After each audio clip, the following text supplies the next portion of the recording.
You know what I mean? There's like 16-year-olds, 17-year-olds in the 7th grade, you know, because the parents are like, well, we class them. They'll do maybe 1 or 2 years at high school, right? Because what the rule is, the CIF rule, when they turn 18, they can't, unless it's during their season, they can't play high school ball anymore. And then the parents think, okay, they'll do 1 or 2 years of high school, then I'm gonna transfer them to a prep school, right?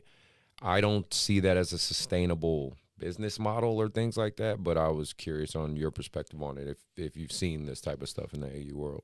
I mean, I know double holdbacks, maybe triple. I think it's ridiculous, you know, when I really think about it. But my thing is this: what happens if you get hurt?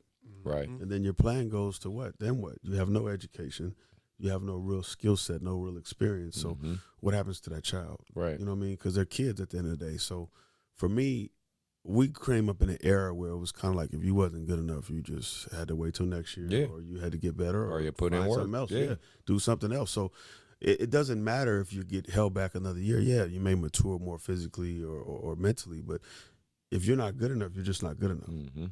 Well, I'm glad more people need to hear that. What's your thoughts on it, Mark?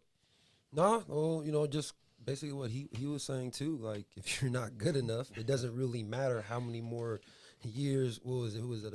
Kyrie Walker. I think I could have swore like he was 20 years old the last. Yeah, couple that was the years. running joke while he was in. You know what I'm saying? Been in high school. He's like a 21-year-old high school senior or something.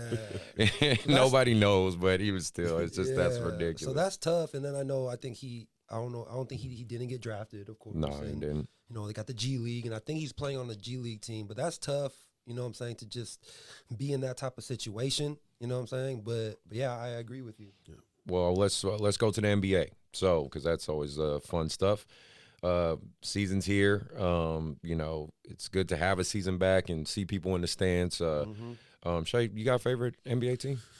I always Lake Show, man, but I don't know what's going on over there right now. You're with another Still Lakers. early, I was gonna assume the Lakers, Yeah. but we're definitely gonna talk about that one. That's definitely the storyline we gotta get into right away. You know, everybody obviously this juncture is like LA or Brooklyn, or LA and Brooklyn is gonna meet in the championship, and you know, I'm a Warriors fan, so you know I'm still gonna rock with my team. That's so right. and the way Steph just came out these early games, I feel confident. I feel pretty confident. But let's talk about LA